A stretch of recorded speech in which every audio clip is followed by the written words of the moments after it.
ignorance to the people, and they are trying to blame Nigeria, blame everybody for their evil wickedness. That is where it gets to my nerves. When that animal called the Shegumi, that animal, I don't call him a monster, he's not a monster, he's an animal. When he will come and start blaming I don't know who for not educating their people, that is why they are carrying gun. Who did that? Sheikh Gumi's father was very, very handy. When he will come and start blaming I don't know who for not educating their people, that is why they are very handy carrying gun. Who did that? Persuading Sheikh Gumi's father was very, very handy. The population in the right education. I don't know who for not educating their people, that is why they are very handy. Who did that? Persuading Sheikh Gumi's father was blaming, I don't know. Very, very handy. That's why I'm listening to Barrister Valentine for not educating their people, that is why they are very handy. Who did that? Persuading Sheikh Gumi's father was very, very handy. That's why I'm listening to Barrister Valentine. Who are you blaming for the misfortune you caused for your people? Who claimed the evil youth? We have free education. Who are you blaming? You people, you are you blaming for the misfortune you caused for your people? Who claimed the evil youth prevented your people from receiving the usual, the normal usual education that they should, for fear of, relegating the ruling hegemony, the ruling class to the background, and they have the audacity to come out to blame. Good luck, Jonathan. During his time, he used billions of naira of our money to build the schools, state-of-the-art schools in different parts of the north, begging Almajiris, even giving them food, providing food that they don't do even in the Biafra region. They don't do in the Biafra region. Providing lunch for the children, everything free of charge, and they refuse. They were dissuaded by their people, and they have the audacity to talk. I say we walk towards you see that Sokoto Caliphate, it must be dismantled. But before I enter there, please, I want to play this clip which you have seen, the atrocious comments, which is the reality anyway, of former British Prime Minister in Imo State last day, a few days ago, in Imo State. Who knows how much this man was paid for him to come there? Let me, for your information, Boris Johnson, the former British Prime Minister, was invited, according to Tucker Carlson, the right-wing journalist. Carlson revealed that he invited Boris Johnson, the same Boris Johnson, to come for a debate on what is going on in Ukraine. This man, this evil Boris Johnson, gave a condition that he must be paid $1 million for him to come to Carlson's show. It is there. It is there. God is there. We don't make things up. Go to Google. You Google independent newspaper. It's there. Sleazy Boris Johnson asked me for $1 million to interview him, says Tucker Carlson. It is Wednesday, February 21st. 2024, last year February 2024 is there. Do you know how much Hope Uzodinma gave to him for him to come? And all those people that came there, you are clapping for Hope Uzodinma. All these things to launder his image. the Supreme Court, bloodsucker, have you forgotten? That was imposed here by the caliphate. Have you forgotten? So Boris Johnson let me play it, please. I don't want to waste or take any much time, please. Just listen to Boris Johnson. I know you've had it and here and had it and had it and listened to it, but listen again. Listen again. It's wonderful. It's absolutely wonderful that here in Nigeria we are united. We have this huge blessing of ties of history and language and woven together constantly by the toing and froing of brilliant Nigerians to my country and back again, and British people coming to Nigeria. And of course, look, I'm proud, very proud of what we export to Nigeria. We send you pharmaceuticals and bankers. He's talking about what Britain sends to Nigeria. Listen, pharmaceuticals, banking, listen. And services of all kinds. Services of all kinds from Britain to Nigeria. Automotive parts, all sorts of things. Whiskey. And whiskey. He emphasized on whiskey. That is what they sent to Nigeria. Whiskey. Drink and perish. Whiskey. Whiskey. Huge quantities of whiskey. Huge quantities whiskey. Drink and your kidney will burst. You have kidney problems everywhere. Whiskey from Britain. That is what, listen again, that is what they bring from Britain. Listen again. He didn't mince words. We send you pharmaceuticals and bankers and services of all kinds, automotive parts, all sorts of things. Whiskey, huge quantities of whiskey, probably more popular somewhere than others. We send, and you send us so much in return, oil and you send us so much in return. That is from Nigeria to Britain. Look at what they get from Nigeria. Look, listen. And gas. Oil and gas, Nollywood movies, brilliant doctors, brilliant doctors and nurses, technicians, geniuses. Nigeria come to the UK, and we're very grateful. Listen again, please. It merits replay. Please listen. Listen. They come, they tell you, insult you, tell you the truth on your face, and you are not ashamed as a Nigerian. A Nigerian should be ashamed of him or herself. Listen what the colonizer is telling you. They are still bringing to you till today, and what they take from your country. Listen. What we export to Nigeria, we send you pharmaceuticals and bankers and services of all kinds, automotive parts, all sorts of things. Whiskey, huge quantities of whiskey. Huge quantities of whiskey. Probably more popular somewhere than others. We send, and you send us so much in return.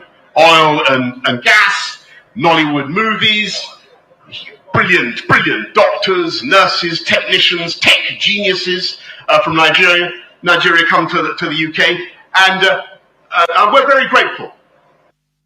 Are you getting it? As Nigerians, what? Now, this thing, we know it, but the chill it sends to my bones is this man is telling Nigerians face to face, and they are not even ashamed. They see it as a good thing. That your country, they are brain draining your country. Direct. That they are taking the best from your country, the best human being, from best doctors, best nurses, technicians, technological genius from your country. And all they are sending you is whiskey.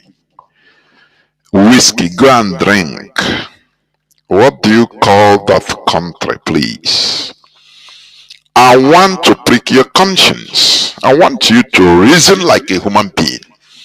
Because what we do here on Radio Biafra is to make sure, bring you back to reason like a human being. Critical thinking is allowed, please. Here you subject everything to the altar of reason. It's not sentiment, it's not anything. When a former British PM, Prime Minister, will come to Nigeria and tell you in your face, we take your best people. Is it not still slave trading continues, or the continuity of slave trading? Slave trading in Africa started in 15th century, 1441 to be precise, in the present day Mauritania, in the western part of Africa. That was the first time the Portuguese took Africans to Europe as properties. Now, after they continue coming, bringing now, when they institutionalize the slave trading, one of the main products they used to come to buy slaves in Africa is whiskey.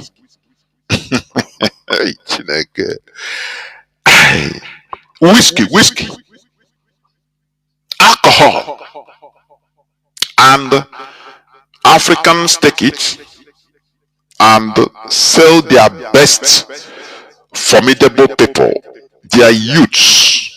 Remember, during transatlantic slavery, Europeans don't pick old men and women. They don't pick the imbeciles. No. They don't pick deaf and dumb. No. They pick the best. Those that can farm. And they give, in return, they give Miro, whiskey, to Africans. Do you now see why black Africans are at the lowest of the low in every part of the world? You don't have no single respect because you accepted whiskey in order to sell your brother. That is the reality facing us. You know, here we don't massage words. Here, you know, if you cannot deal with the truth that is coming out from here, please close your ears or F off from this radio, please. This is not like any other radio you can think of. We are not here to tell you how black is beautiful. Black beautiful with no black power is useless. Completely useless. Are you getting it? Don't you see how they treat you anywhere in the world as subhumans? Don't you see that? As subhumans. Because you continue accepting whiskey. And in a country like Nigeria, they import whiskey from Britain. Huge quantities of whiskey. And exchange it with their best brethren.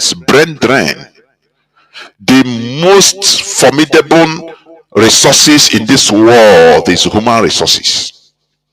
Japan, you are seeing today, is an archipelago, group of islands that has no single natural resource to their disposition. But Japan used to call all the 54 African heads of state to come to collect the ration in Japan, and all of them will rush and go, disgracing Africa. Sometimes I say I shouldn't have been even created this time. Maybe I should have been created in the 2nd century.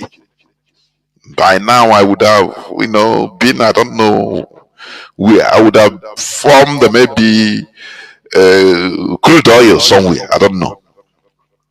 Because Nigerian shame, they shame me. Honestly speaking, it's very shameful. Boris Johnson coming to not even in Igbo land, telling you in your face that you are still,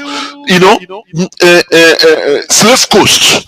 We give you whiskey and we take from you your best brains, and people clap. Don't you see the reason why if you carry Nigerian passport at any port of entry, they look at you as an animal and they treat you like that? They treat you like that. They tell you stand aside because you are not a human being, you are a subhuman. This man coming to tell you that they give you whiskey in exchange for your best doctors, your best brains, because you don't need it in Nigeria. You don't need best brains in Nigeria. You don't need the formidable people, high-tech people. No, you don't. They are not needed in Nigeria. They are not. In Nigeria is not a place they are needed. What is needed in Nigeria are, the worst of worst, like the Nigerian foreign minister. Don't you see how he messed himself up in an interview? In I think Carson show, one journalist, he went viral, became a laughing stock. This is the best. The countries, people are asking, so this is the best Nigeria can produce as a foreign minister? No, it's not. It's a quota system. They must take it. It must be. Go to federal, go to Abuja and federal parastatals. You will see where a scientist is needed in the Nigerian federal government parastatal. They will put somebody that's a Fulani, a northerner that studied Quran, Quranic studies. And you are telling me that this country will, that is kind of God-forsaken place we should continue and progress? No, you are not. You are not truthful to yourself. Are you getting what I'm saying? You are economical with truth. Are you getting what I'm saying? You go to where professional scientist is needed, an engineer is needed, a position that should be chaired by an engineer in the Nigerian federal parastatal, Nigerian federal structure. You know what? No, instead of, okay, when they look the qualified engineer, before you know it will come from the south, and most probably it will be Igbo man. They said no, they will look for a Quranic imam and put it there as an engineer. And when something comes which he need to defend, he will be talking rubbish. And you think that kind of place will succeed? No, sir. No, ma. No, sir. No, ma. They are what the caliphate never wants Nigeria's progress. Is not their concern. That is not their concern. You that is an Igbo man, a Biafran, a Southerner that is called, oh, why Nigeria is... They are not concerned about advancement. What matters to them is total colonization first. Even if it takes them 1,000 years, they don't care. That is why, look at what this man said. I play it again, please listen. We want Nigeria to work. What I want people to understand, just like supporting what you said, if Nigeria will work, it will be better than splitting it. But Nigeria is not working. Nigeria is not working. Nigeria is not working. Nigeria have not worked for 112 years. Nigeria has never worked for 112 years. Yeah. And since the independence of Nigeria, it has not worked. When is it going to work again? When is Nigeria going to work? No. Pray for Nigeria. Since Kumuyi time, 1970s. Pray for Nigeria. No. Let's have hope. Till when? The caliphate is holding everybody hostage, making you to to be sentimental. That thing you want, no, no, God day, it will happen. No, nothing will happen. Boris Johnson have told you that, look, as you Nigerians are giving Britain your best brands, they are buying them. In exchange, they are bringing you whiskey for you to drink and perish. Do you see that? They are bringing you whiskey so that you boast. Now, this wine and whiskey I'm having, this man bought whiskey of $10,000, of 10 million naira, 20 million naira, one wine, one whiskey. For you to destroy yourself, continue fooling yourself. That is the system, the amalgamate called Nigeria. That is what Britain put. Anything you come, they say no. They'll come. The unity of Nigeria is non-negotiable. What is non-negotiable in Nigeria? Why was the amalgamation of Nigeria negotiable? But it cannot be redone. Something that was created by human being. When something is not working, you sit down and try to find the solution and try to ask, what is the problem? To diagnose the problem. That is why the Europeans, why Europe is working, is advancing. They sit down and say, look, this thing, we have been going like this, but it's not working. What is the problem? Let us diagnose the real issue so that we solve it from the base. But black people are so wicked. As long as that situation is beneficial to some few people, they fight for. They say no, everything is okay. As long as I am okay, everybody is okay. That is the Fulani for you. Remember, I refer you to Malaysia and Singapore. Singapore used to be part of Malaysia from 1962. They amalgamated and joined together. Singapore became one of the regions of Malaysia because they were hoping that to be big, large is better than them being little countries. So they agreed and joined together. Singapore joined Malaysia, and all hell broke loose. For your information, no progress, because they had divergent core values. It can never work together. Why Malaysia is mostly Islamic, Singaporeans have their religion, I think, Buddhism, mostly. Are you getting it? So, it's easier to talk, to speak, to say something is easy, but practicality is very, very difficult. That is where things happen. So, when the few years they were together, they continue killing themselves. This side try to draw to their side, Malaysia. Every election they rig it, they say no, they want to dominate Singapore. Singapore resist. Any slightest election, they started killing themselves. Said no. They continue vying for supremacy only. And development, they forgot about development, in short. A time came, they sat down and said no. Malaysia said no, we cannot continue like this, otherwise we go nowhere. We will never develop.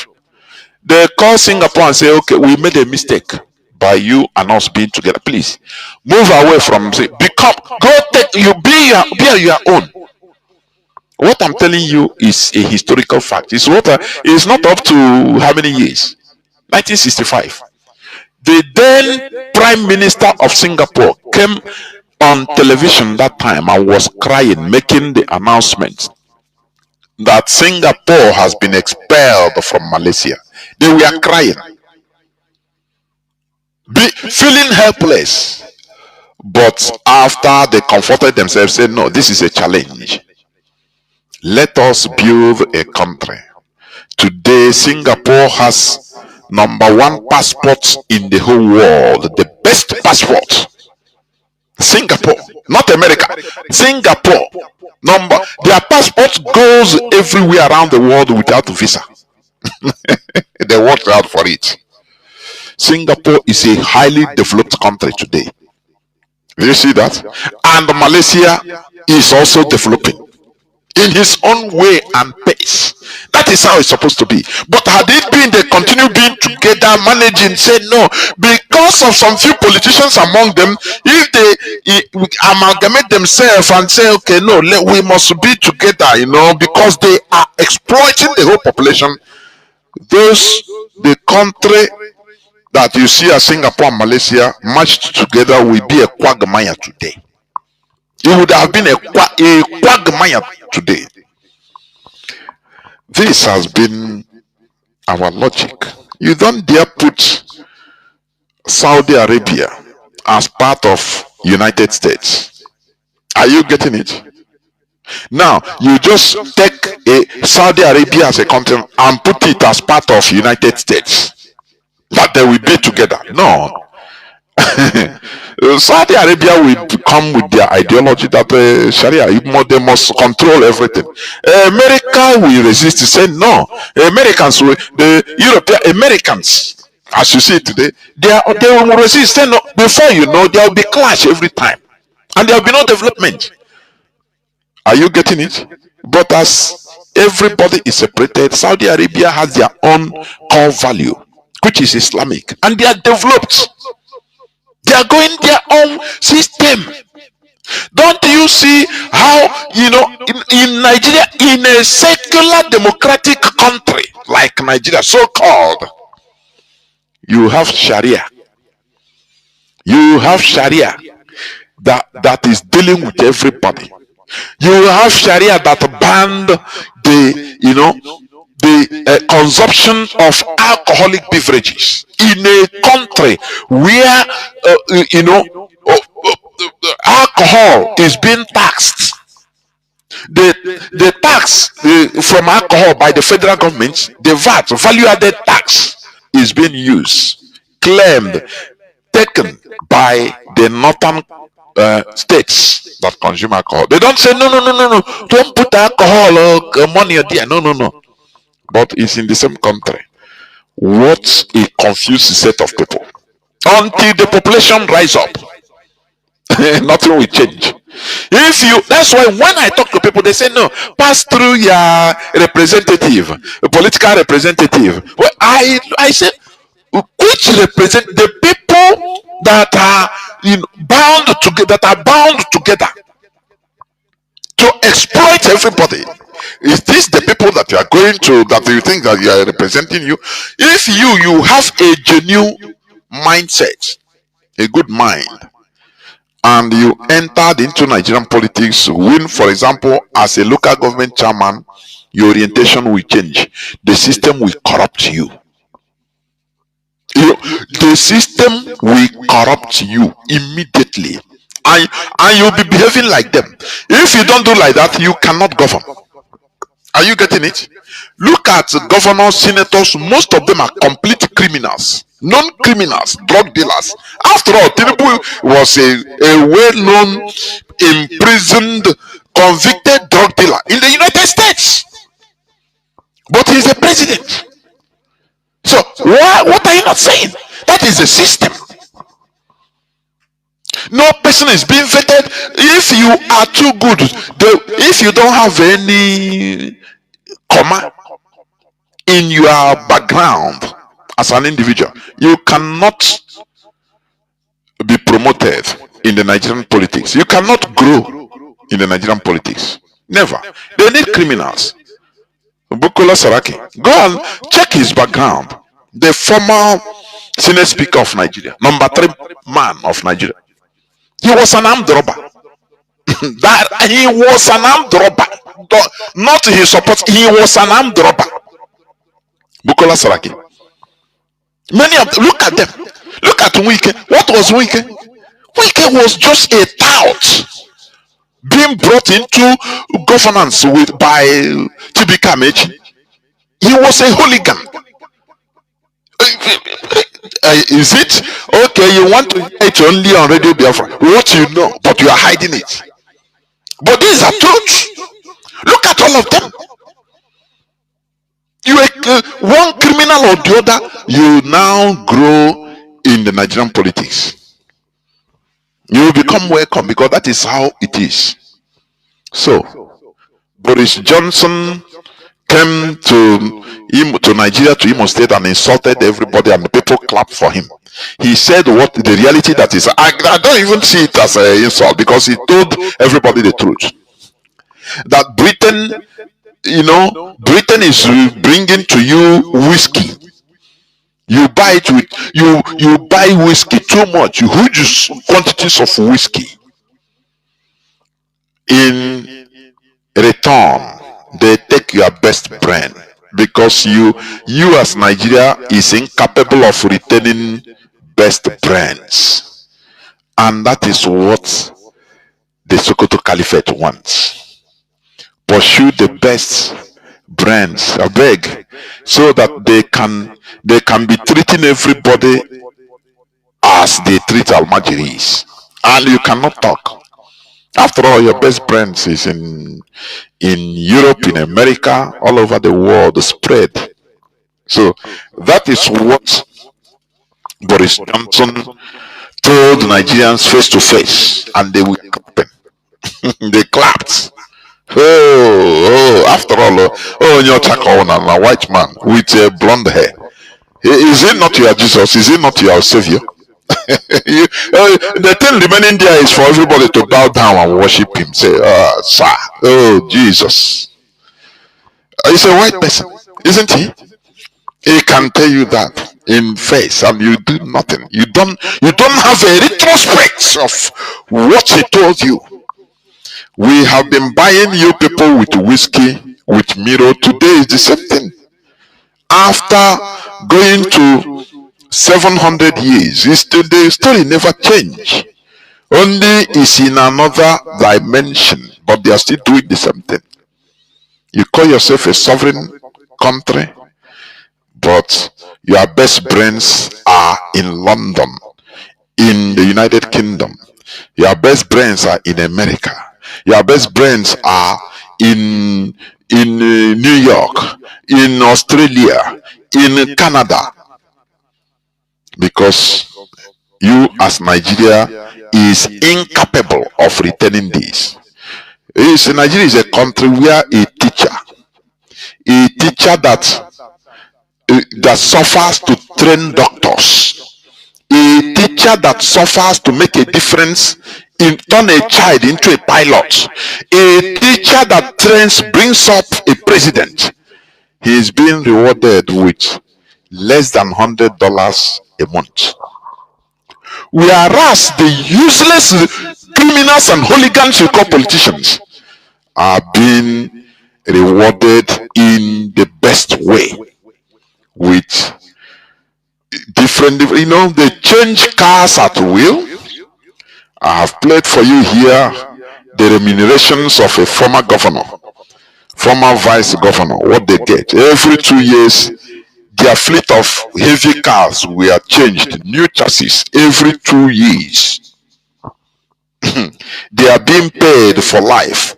They receive remunerations for their meds, for allowances, for everything they do.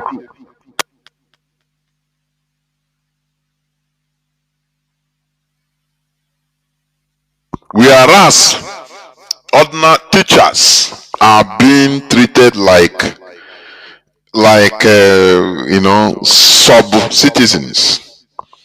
Whereas retired military and policemen, not retired even, policemen in Nigeria, they are always given one uniform at the entrance of the service, free of charge.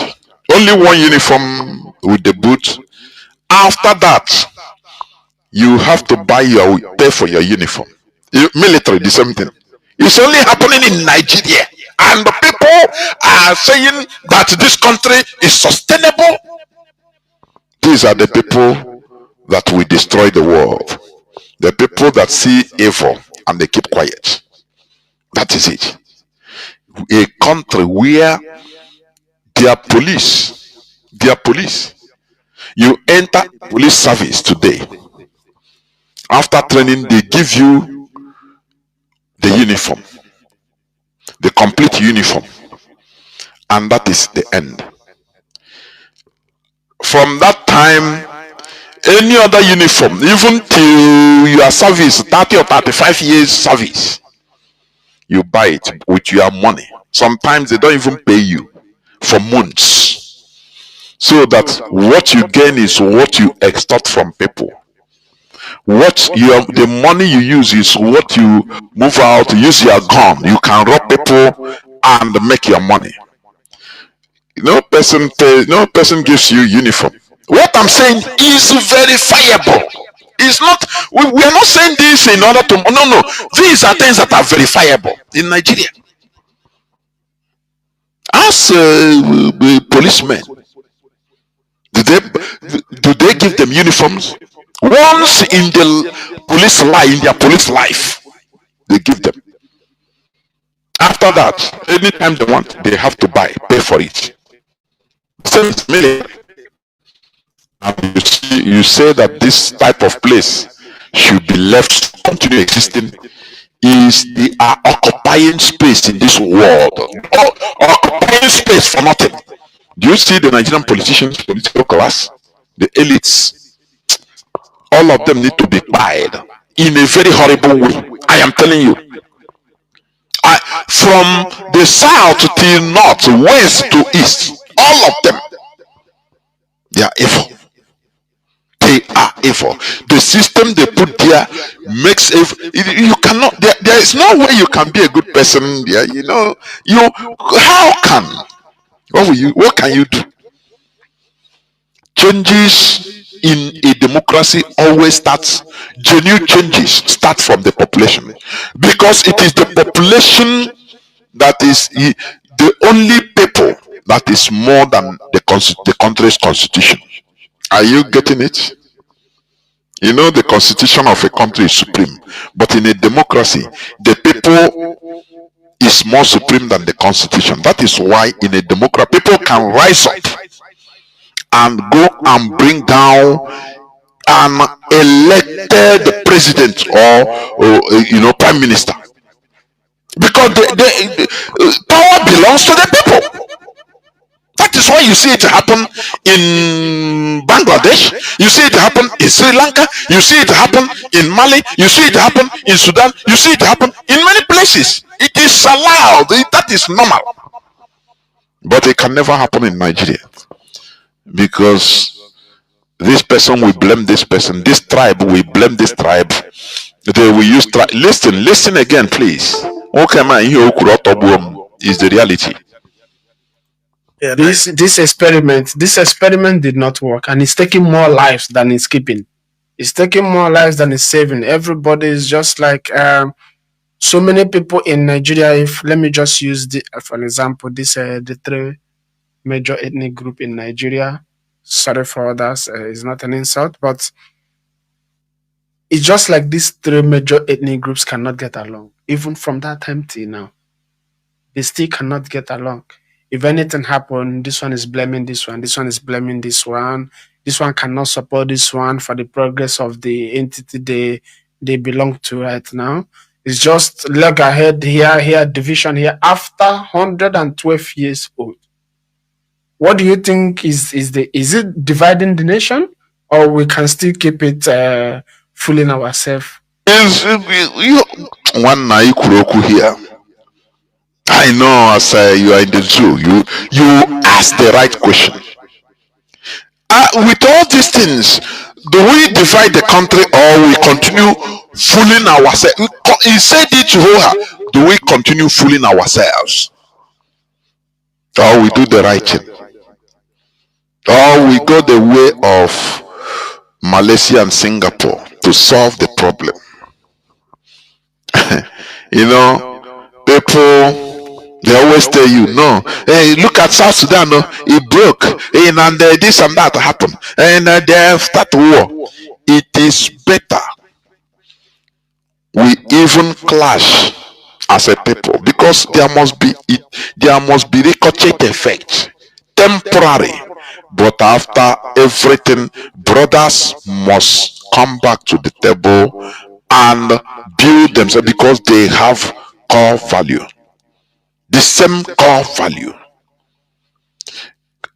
We are not excluding that, for example, Biafra comes today and everything is okay. No, it's not truth. It's not what we are telling you. Oh, from today, the day Biafra comes, everything will be bed of roses. No. If somebody was operated on surgical or had surgical operation, what do you think? Is the person immediately after? He will experience pain. It's normal. He will surely experience pain. But that does not mean that things are not okay. No. After the pain comes the healing. That is how things are. Because imagine Biafra is restored today, for example. There are people that will bring confusion. There are people that will be contracted by foreign forces, by Nigeria, in order to show us that, oh, we are wrong. No.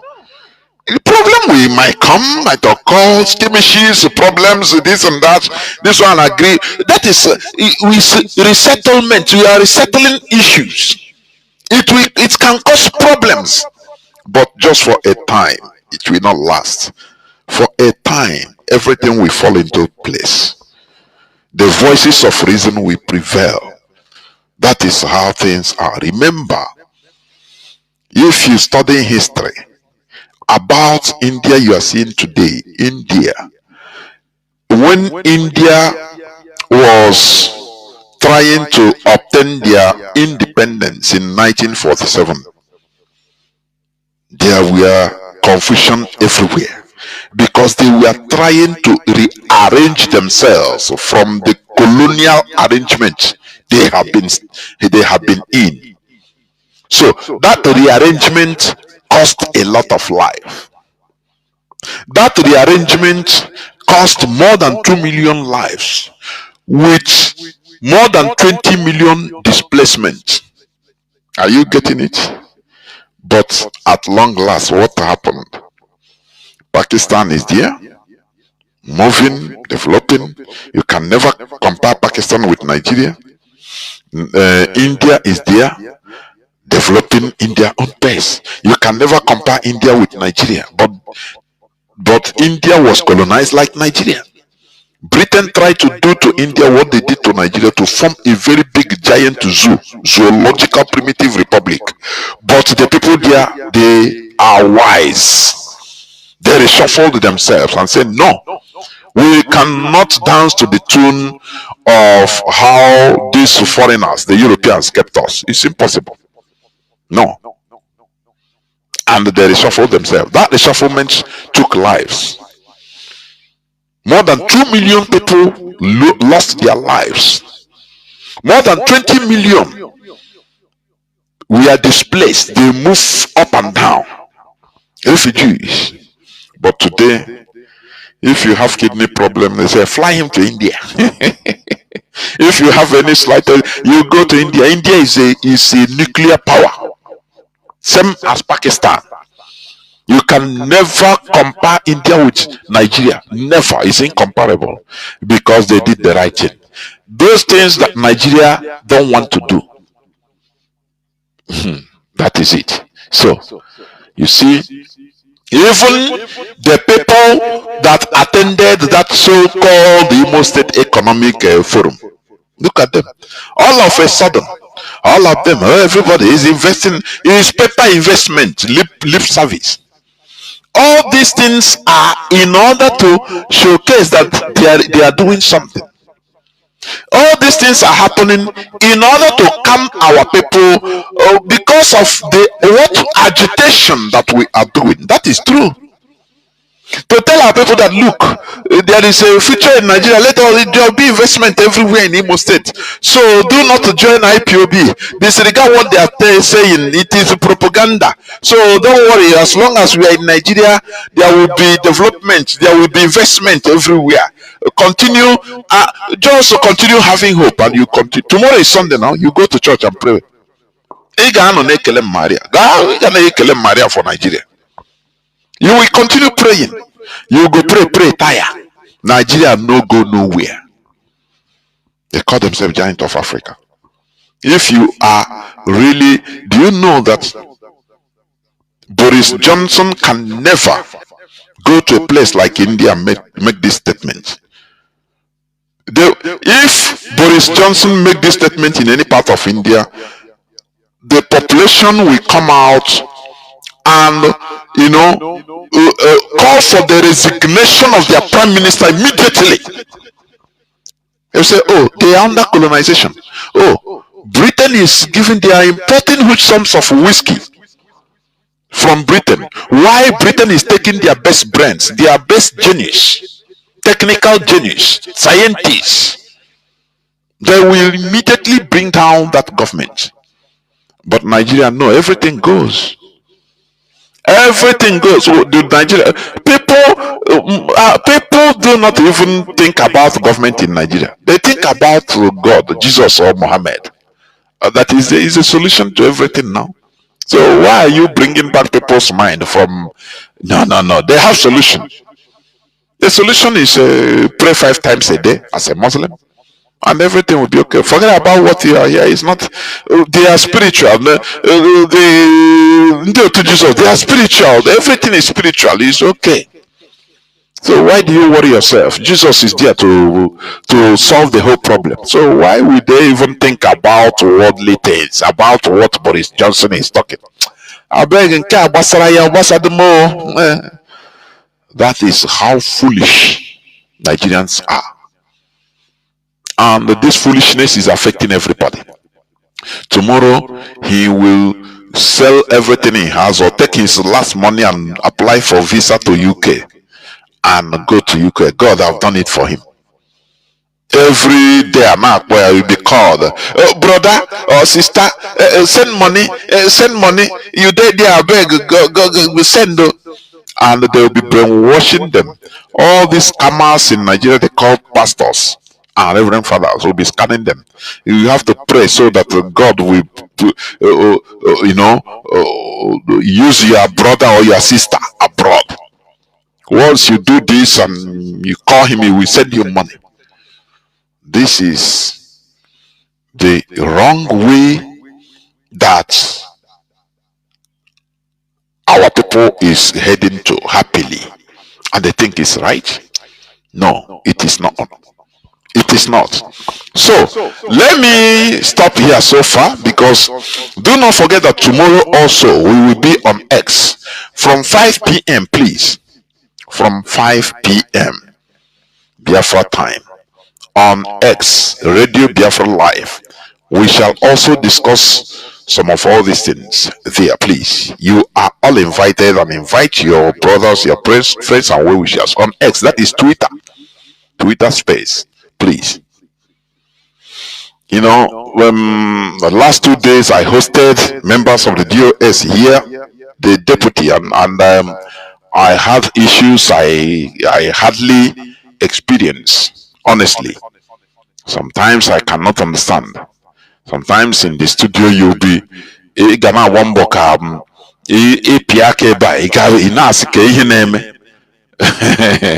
was highly hectic, but anyway, the message was passed, and as you may know, they will be coming from time to time. That is it. So as I said, today being the 6th day of December, Obochi KC, December 2025, The topic remains the Sokoto Caliphate manipulations. That is the series we have been treating, and we must continue treating it, please. And you know, they are trying. The Sokoto Caliphate has been trying, in order to manipulate, to call this Christian genocide, that no, it is not, it is this, it is that, and they are trying to carry Nigerians along as usual, because they saw Nigerians, the Sokoto Caliphate, they saw Nigerians as, manipulable idiots. I am telling you, manipulable idiots. You can use anything to manipulate them. Are you getting what I'm saying? That is why they use anything. They can use anything to manipulate them. They can use anything. Look at our Nigeria. Our Nigeria. Don't allow foreigners to come. Oh, they are coming for our gas. Our oil and gas. That is what they are coming for. No. And the Nigerians will just fall in like Oluku. Oluku. Are you getting it? Now, let me play. I played this before, but let me repeat it. Let me repeat it, because people are trying to understand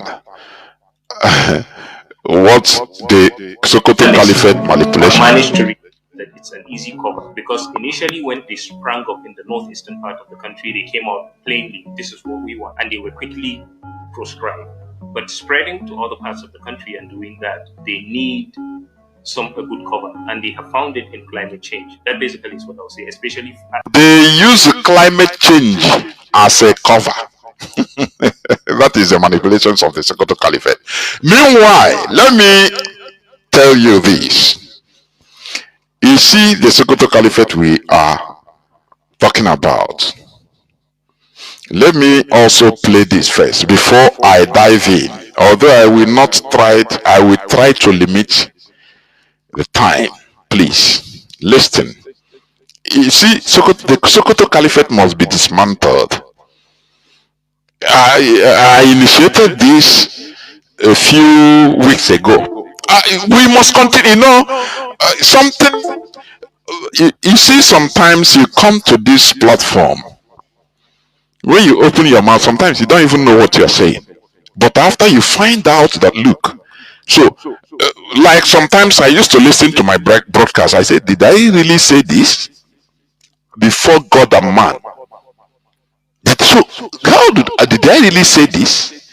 Sometimes you open your mouth, you don't even know how things are coming out. You don't know. It tells you all you need to know. You see this Sokoto Caliphate. Mazi Nnamdi Kanu said he won the Caliphate that for trying to touch the people of Biafra, trying to impose, to colonize us, that they will be pursued by the Hausas, by the Northerners. You see the Caliphate. Listen to this. Listen. This is now in America. Listen. The highest level. I know you have listened to it. Listen, but listen. Immediate investigation, the highest level, with the consideration of declaring the Sokoto Caliphate an international terror organization. Sokoto Caliphate, they try to declare it an international organization.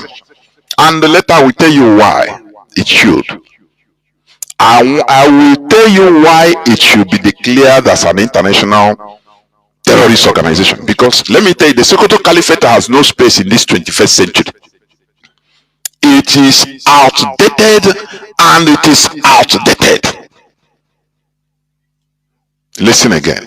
Immediate investigation, the highest level, with the consideration of declaring the Sokoto Caliphate an international terror organization. And treated as such. Predator drones and Tomahawk missiles go a lot further at stopping this stuff than sanctions ever will. And that's what's warranted here. It is a genocidal regime. It is a terrorist organization. Sokoto Caliphate is a terrorist organization. Amen. And finally, focus international efforts, focus attention on restoring the internally displaced. Justice and restoration. Again, this will prevent as many as 5-6 million from being radicalized in the next 5 years. It's existential. We must focus on the internally displaced. Not just as human beings, not just as Christians, but it's in our vital national interest to do so. And the restoration of IDPs to their rightful fatherlands, that will require the purging of the jihadis. But we don't do it to kill the jihadis, we do it to restore justice. We do it to restore the IDPs. That's necessary. Congressional delegation, charges of genocide against the Tinubu regime, declaring the caliphate a terrorist organization. Declaring the caliphate a terrorist organization. And restoring the internally displaced. That's how you uproot this. That's how you fix it. That is it. The ongoing Christian genocide will never stop until the Sokoto Caliphate is dismantled. You know that day I didn't even know what entered my head. I spoke it out some weeks back. I am telling you. You see, Sokoto Caliphate, it must be dismantled. Let me give you a little history, just little, because time is not on my side, about the Sokoto Caliphate. The Sokoto Caliphate, known also as Caliphate in the lands of Sudan, that is land of black people, also known as the Sultanate of Sokoto, was a Sunni Muslim Caliphate, that is Islamic State in West Africa. Are you getting it? This is a historical factor. I didn't make it up. So you see, when you talk about ISWAP, Islamic State of West Africa, that is a terrorist organization, it is Sokoto Caliphate. Are you getting it? This Sokoto Caliphate was founded by Ottoman Dan Fodio in 1804 during the Fulani Jihads, after defeating the Hausa kingdoms in the Fulani War. Are you getting it? So it is a caliphate founded by jihadism, and you know that there is no peaceful jihadism. You know what jihadism is all about: eradication of all other religions, so that Islam, or their own version of Islam, Fulani Islam, will take precedence. That is what it means. The boundaries of the caliphate extended to parts of present-day Cameroon, Burkina Faso, Niger, and with Sokoto, which is in today's Nigeria, as the capital. It was partially dissolved when the British, French, and Germans conquered the area in 1903 and annexed it to the newly established Northern Nigeria Protectorate, Senegambia, Niger, and Cameroon, the latter during the Adamawa Wars, respectively. That was how the Sokoto Caliphate was decapitated, because it extended from the present day Nigeria, that is Sokoto, down to Cameroon, down to Niger, down to even Senegambia, as the Sokoto Caliphate. But during the colonial time, the British, Germans, English, French, British, yes, the English, the French, the Germans, they decapitated the Sokoto Caliphate and annexed it to the countries they form: Niger Republic, some Burkina Faso, some Senegal, some Cameroon, and the capital, they left the capital in Nigeria. They call that time the Northern Protectorate. Today in Nigeria, the capital, that is the head of the serpent. They didn't kill it. They killed other tentacles, but they left the head in Nigeria. By 1900, Sokoto had at least 1 million and perhaps as many as 2.5 million slaves, second only to the American South, which had 4 million in 1860. Sokoto Caliphate in the 1900s, they retained as many as between 1 million to 2.5 million, but some say it is far more slaves. Are you getting it? Now, Ottoman Dan Fodio and his successors, who ruled from Sokoto, used the title of Commander of the Believers. That is Amir al-Muminin in Arabic. Amir al-Muminin is that Amir they call Emir today. Emir, the commander. Amir al-Muminin in Arabic, Sarikin Muslimi in Hausa, Lamido Jube in Fufude. So that when you hear Lamido Sanusi, is Fufude is commander. That is the meaning. The townspeople of the capital, Sokoto, were known as Kadirawa. Kadirawa followers of the Kadriya Sufi order. It was called the Fulani Empire. This Sokoto Caliphate, it was not originally called the Sokoto Caliphate. It was called the Fulani Empire until during the 1960s. Are you getting it? In 1964, to be precise, in 1964, the label Sokoto Caliphate was introduced by a British historian and a medical anthropologist by name Murray Lass, and became the most widely accepted name. Before, it was known as Fulani Empire until 1964. Although European colonies abolished the political authority of the caliphate, the title of Sultan was retained and remains an important religious position for Sunni Muslims in the region to the current day. Are you getting it? Ottoman Dan Fodio's jihad inspired a series of related jihads in other parts of the Sudan savannah and the Sahel, far beyond the borders of what is now Nigeria, that led to the foundation of Islamic states in the regions that are now in modern-day Senegal, Mali, Ivory Coast, Chad, the Central African Republic, and Sudan. That is the Sokoto Caliphate you are joking with.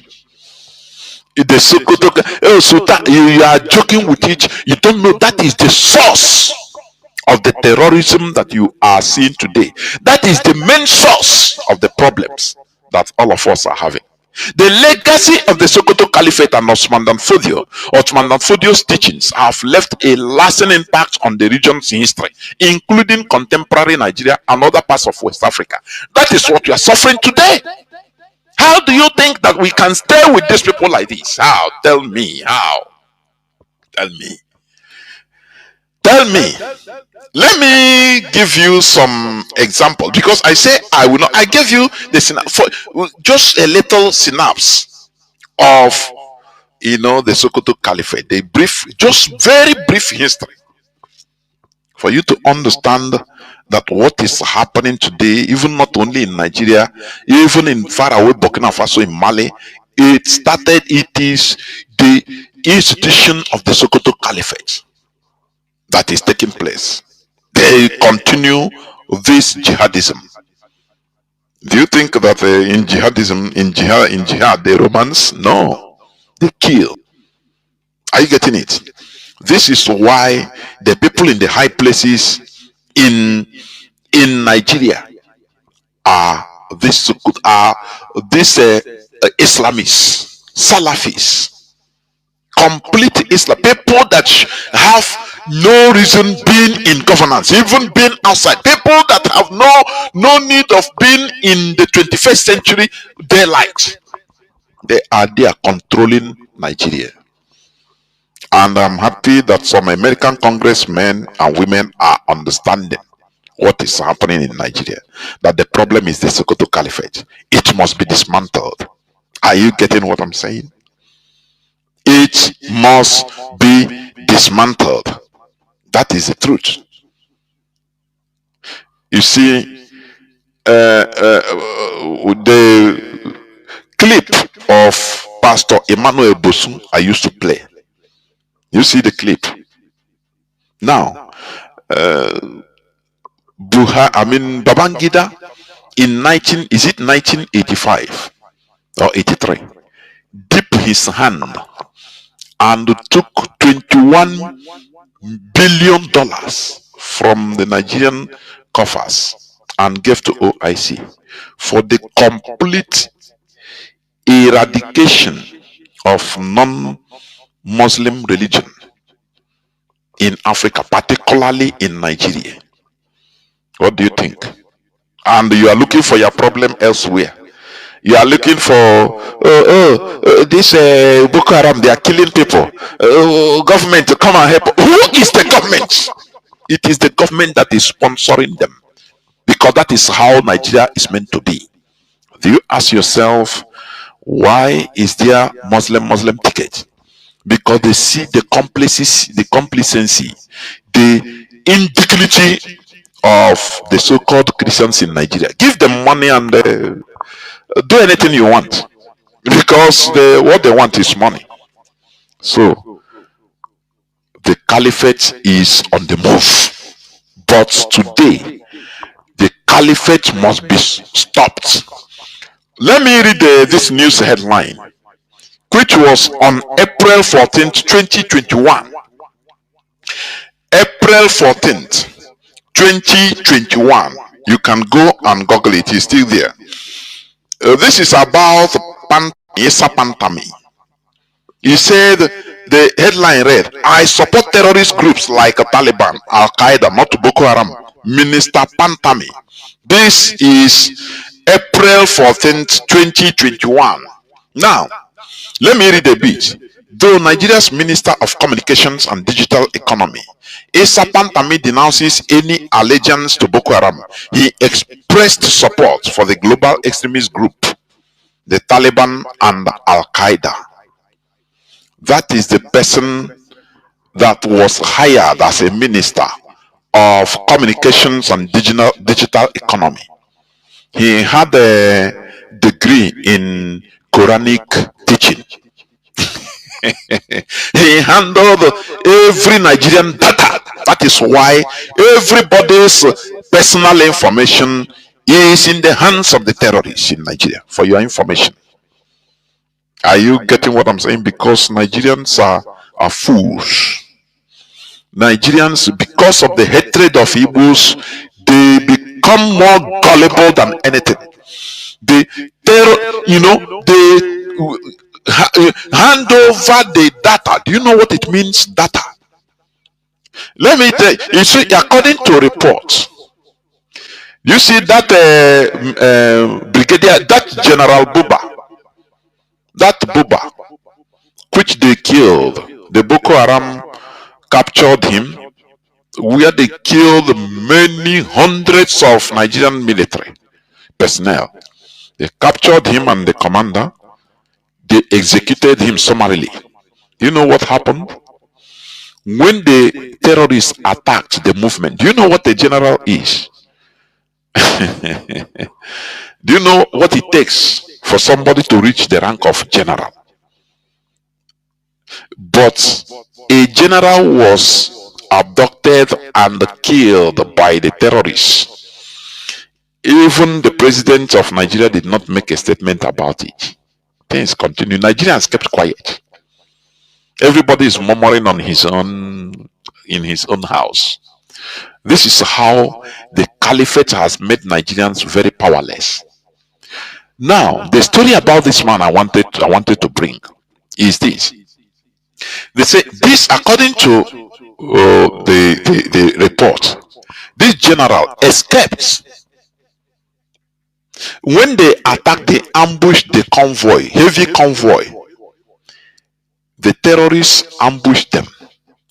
This general escaped on foot. He's a general. He knows how to maneuver. And people, they thought that he was being among the dead. But he contacted the headquarters. He contacted his colleagues that I am alive. I need to be rescued. I'm alive somewhere. You know, when he made contact to the seniors, the senior military, you know, his direction, his location, they know the location. Now, you know what they did? They related his location to the terrorists. Say, go and he so place, latitude, so longitude, so go the precise location where he was hiding, waiting for his Nigerian government military, his colleagues to come and take him, either by chopper or by anyhow. Who came? The terrorists. They say, we know you are here. They came and called. Say, where you don't go? That is a place that you want security. No, I ask you. That is a place you are expecting for you to be secured. I think Boris Johnson, he have come, he say, I feel safe in Nigeria. But his convoy, the convoy protecting him was top notch. But he felt safe. He didn't come down and say, no, I feel safe. Let me go by myself. Let me go by road. Only me.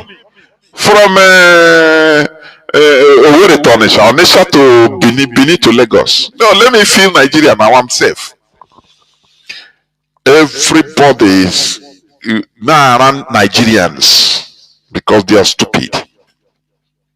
As a Nigerian, you are not here. I'm telling you. Everybody now, you know. So they related the location of the general. And the general was there, confident that at least he have contacted his people. They will come within minutes to come and rescue him. He did the normal, you know, even for example, they shot a military, for example, American military pilot. American, for example, they shoot a chopper, American marine chopper, down behind enemy lines. If the pilot is alive, he will signal his location. You understand? He will signal his location to the headquarters. And then they will now advise him what to do and wait so that they will come and rescue. It's normal standard procedure, military procedure. The man did it thinking that he is serving Nigeria. If you are serving Nigeria, you and believing in Nigeria. Nigeria never happened to you. Nigeria happened to Buba, and he is not alive to tell the story. Had it been he escaped from the terrorists, he would have explained the hard way what happened to him, how they sold him. Are you getting what I'm saying? Buba relayed his information. He used his radio, or it's a standard military procedure. He used their safe radio wave, communicated his people, the headquarters, where he's supposed to communicate that don't, I'm alive, because that is the first thing to do, to tell your people that you are alive. So rescue, I need rescue. Instead of rescuing him, the Nigerian military hierarchy, they relayed his information, his location, because it's very easy. They told him, wait, we are coming to rescue you, don't worry. And they relayed the information to the Boko Haram. His exact position, they relayed it. They went there and picked him direct. Nigeria happened to him, a general. And they killed him like a mouse. Now, Nigerians have forgotten that Isa Pantami, who was a complete terrorist. Is he in prison? The answer is no. Maybe he's holding another unknown post in the Nigerian federal parastatal. Who knows? He disappeared, went down. No Nigerian is, bold enough to talk about it. Oh, it's IPOB. Now, let me continue. Let me read a bit again about Pantami. This news was on 14th of April 2021.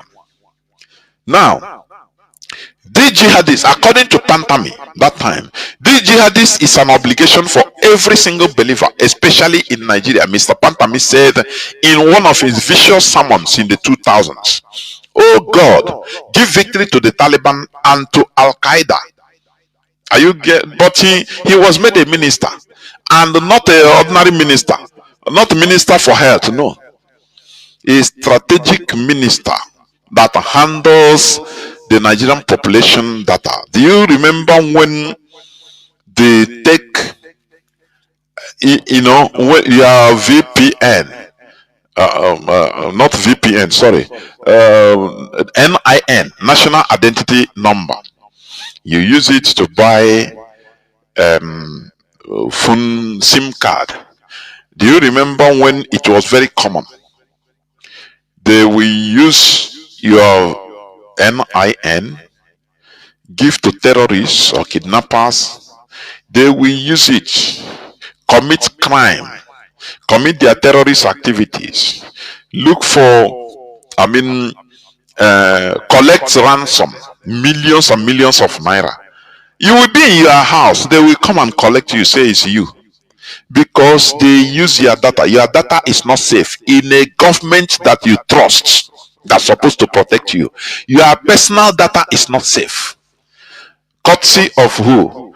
Is in the hand, your data is in the hands of terrorists. Pantami is the chief. The whole 200 and something million people's data, personal data, is in the hands of terrorists. Do you know that? Do you know when I played the clip here, the voice of one Igbo man in Abuja that was shouting, he said how they are arresting and sometimes even imprisoning and murdering some Igbos for crime they did not commit. He said because he is working in the data office, that people are coming complaining that their data is compromised, somebody used by this and that. The brothers will be saying, no, this my brother, they arrested him, say he's a kidnapper. And he has nothing to do with kidnapping, say he collected ransom. Is part of the deal. Is Pantame is still ongoing till today.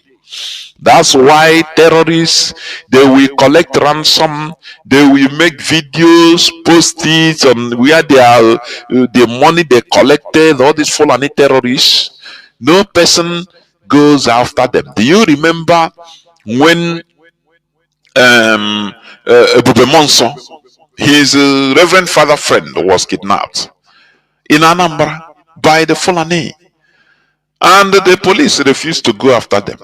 These are the people. Are you getting it? They use other people. The kidnapping that is going on in Nigeria, money is passing through the bank.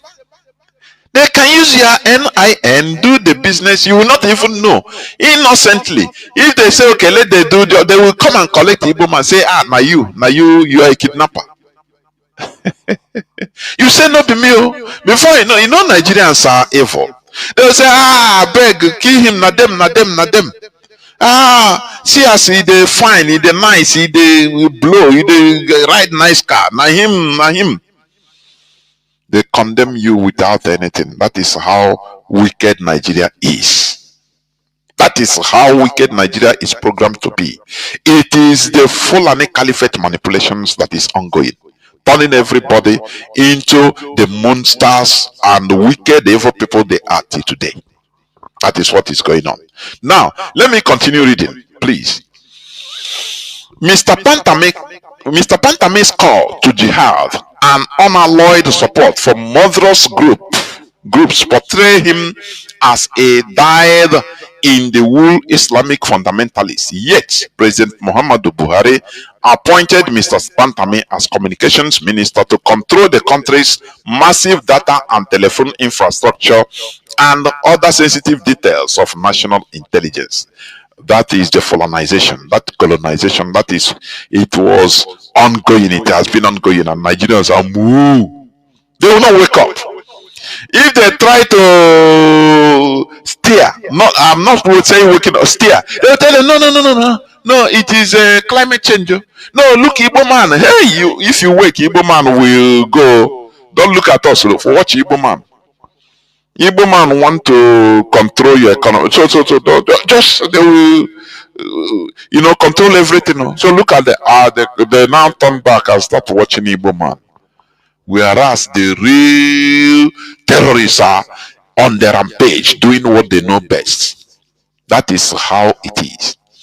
When contacted on Wednesday, this was 2021 news, February 14th, by People's Gazette regarding his support for the terrorist groups, the minister did not comment. On Monday, Mr. Pantami threatened to sue some media platforms for reporting that he is on the US terror watch list for supporting Boko Haram. The minister had claimed on Twitter that his lectures against the doctrines and all the evil people, that is terrorists, have been available for over 15 years. Including debates that endangered my life against many criminals in Nigeria. This is one of the people that was made rewarded by the caliphate to be in a strategic position, handling your data. And every Nigerian person's data has been compromised. Private data has been compromised. Do you know what it means? It has been compromised. No, you don't know. Because Nigerians are gullible. They don't understand their thing. Their problem is Boko Haram. I mean, it's IPOB. Their problem is Igbo. Is Igbo this, Igbo that, and they are being subsumed. They are being swallowed alive. But here we are. Our duty is to open your blind eyes. If you really want your eyes to be open, to make you reason, to understand the problem. Now, let me continue reading. But he failed to acknowledge that he is an avowed supporter of the Taliban and Al-Qaeda, as revealed in a 2019 academic document debating Boko Haram seen by the Gazette. Mr. Pantami invited Muslims, especially Alus Musuna, that is Salafis. Do you know Salafis? These are the terrorists, Wahhabis, Salafis.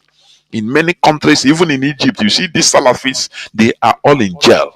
In different parts of North Africa, they are all put in prison. All these Salafis, even notwithstanding that they are Muslim countries. Even in Saudi Arabia, Salafis, they are in jail.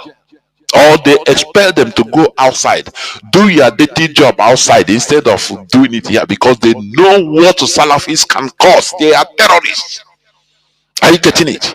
Even Muslim countries don't allow them to be in their country. But in Nigeria, this is where they reward them. They put them on government positions, strategic positions. And Nigerians don't know this. They are looking for what is doing them. These terrorists now, wow, these people are killing us. Fulani men are eating my rice farm. This and that are killing me. I swap, they are destroying my house. You don't know. Military is killing you. These are terrorists. You don't know. The Salafis must be there. They are unleashed in Nigeria. Why? Because of the continuous existence of the Sokoto Caliphate. In order to make sure that they Fulanize everybody using Islamization. Remember, the Sokoto Caliphate came into being. That name Sokoto Caliphate was named 1960s. Before it was Fulani Caliphate, Fulani Empire. Are you getting it? They destroyed the caliphate everywhere, but the head remained, the capital remained in Nigeria. They left, Britain left it. They know that they will continue their job, and that is what they are doing. So, in order to, in order to digress attention, Boris Johnson have to come to Imo State, to Nigeria, not only to Nigeria, to Imo State, in the heart of Igbo land, in order to tell Trump that everything is okay. Don't worry, things are okay. No, I'm safe here. There is everything here. No problem. You don't know that messages are sent. These are what we IPOB, we have eagle eyes observing, alerting you Nigerians that are gullible only if you can listen. Only if you can listen. Okay, let me continue reading what Pantami said. This jihad is an obligation for every single believer, especially in Nigeria.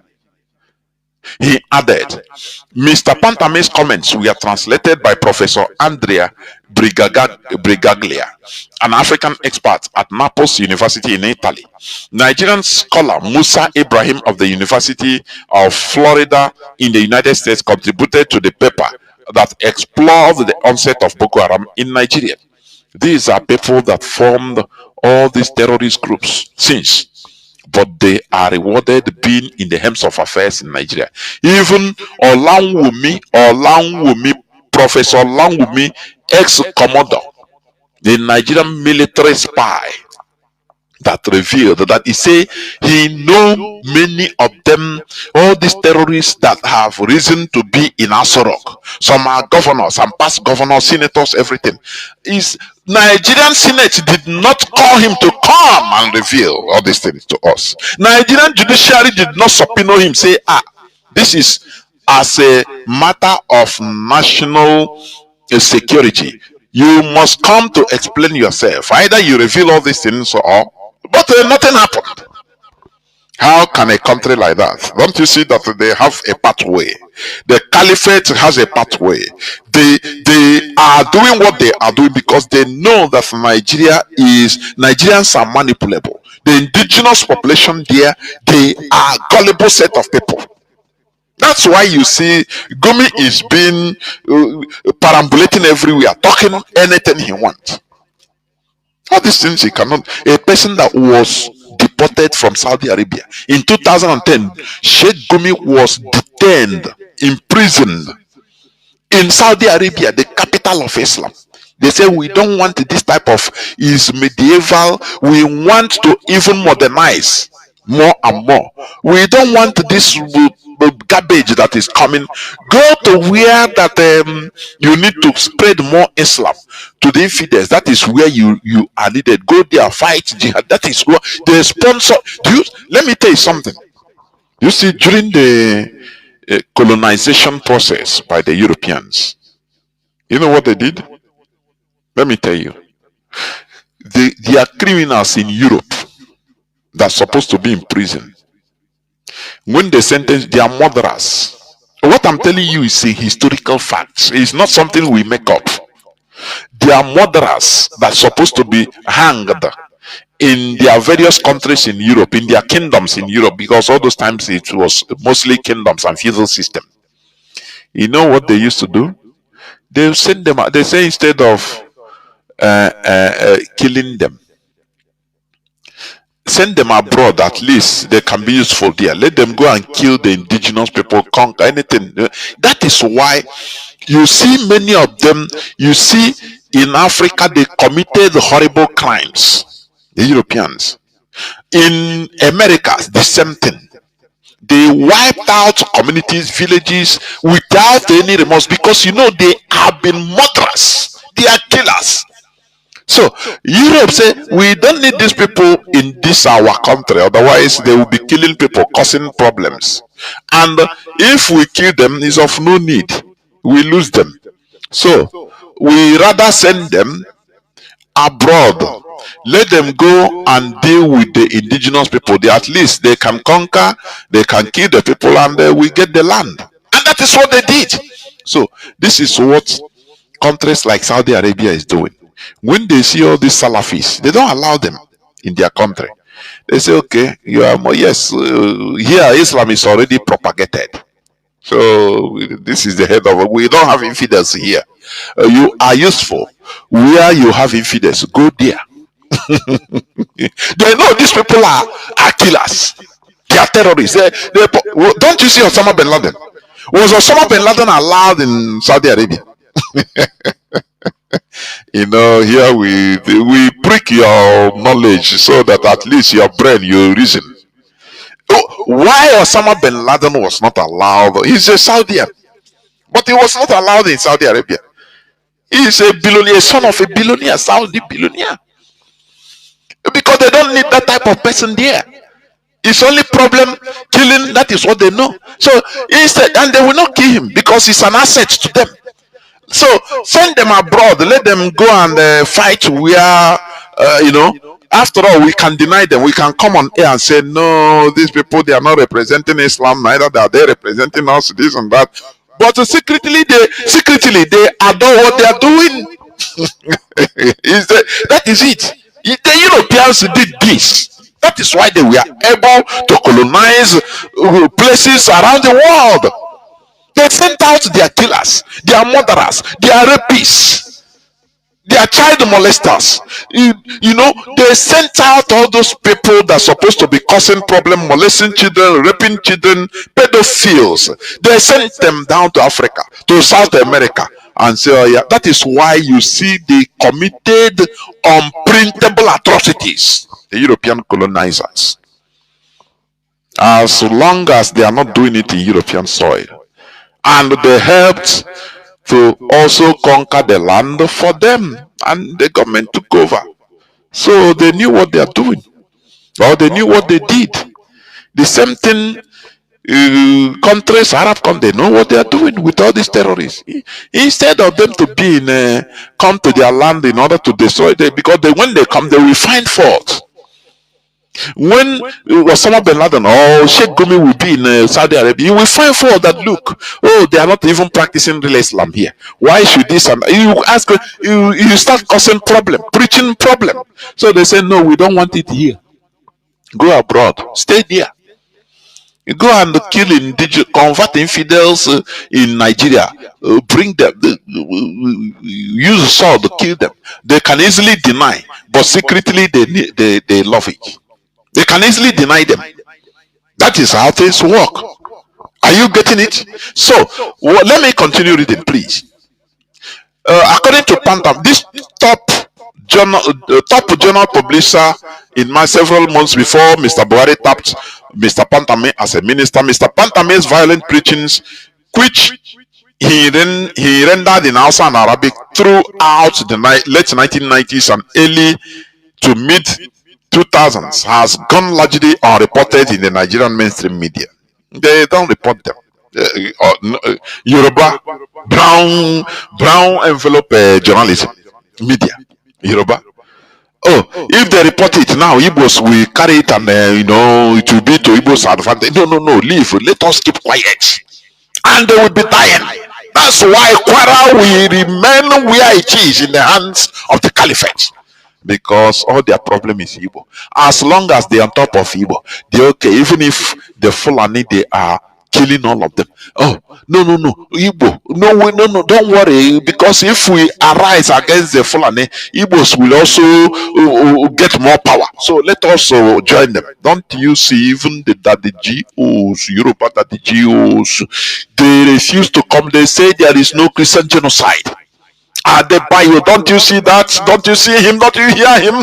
The Pharisee, all of them, all of your daddy, you are gods of man. They all refuse to comment upon what is going on against their members, against Christians, their fellow Christians. For you to see how bad things are. Mercantile Christianity. That is what is there. And the deep hatred that anything they do, it will benefit the Igbos. It will, instead, let all of us be suffering it. That is the people that will destroy the world. You saw evil, you keep quiet. Your silence is complacency. That is what it is. The speech, which is about, okay, let me continue. The document details how Mr. Pantami offered himself as a volunteer to mobilize the Hisbah police of the North, requesting to be appointed as the commander, that is commander of a military ready to travel to Yerwa Shendam in fight in defense of the Muslims. The speech, which is about 20 minutes long, concluded with the prayer, "Oh God, give victory to the Taliban and to Al Qaeda." This is the person that was your minister in Nigeria. And the Yoruba media kept mute. They didn't report it as it should. They kept mute. No, Igbos they will benefit. Let all of us be suffering. After all, we get Lagos. After all, Lagos is in Yoruba land. No problem.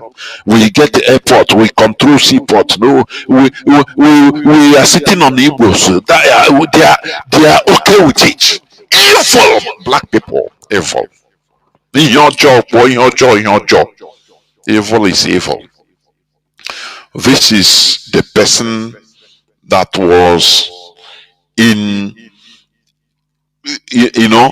as that was your minister in Nigeria, in charge of your private data. Do you know what private data means? Do you know what it means? All the Nigerians people's private data are in the hands of the terrorists. Are you getting it? Now, let me, because time is going, let me also read this other news headline. Let me just read it a bit. Okay. Let me read it a bit. How Attorney General of the Federation, Malami, I think it's Malami that brought, renditioned Mazi Nnamdi Kanu to Nigeria. Do you see that? He was handy. His former AG, Malami, denies terrorism financing, claims he was involved in lawful professional engagements.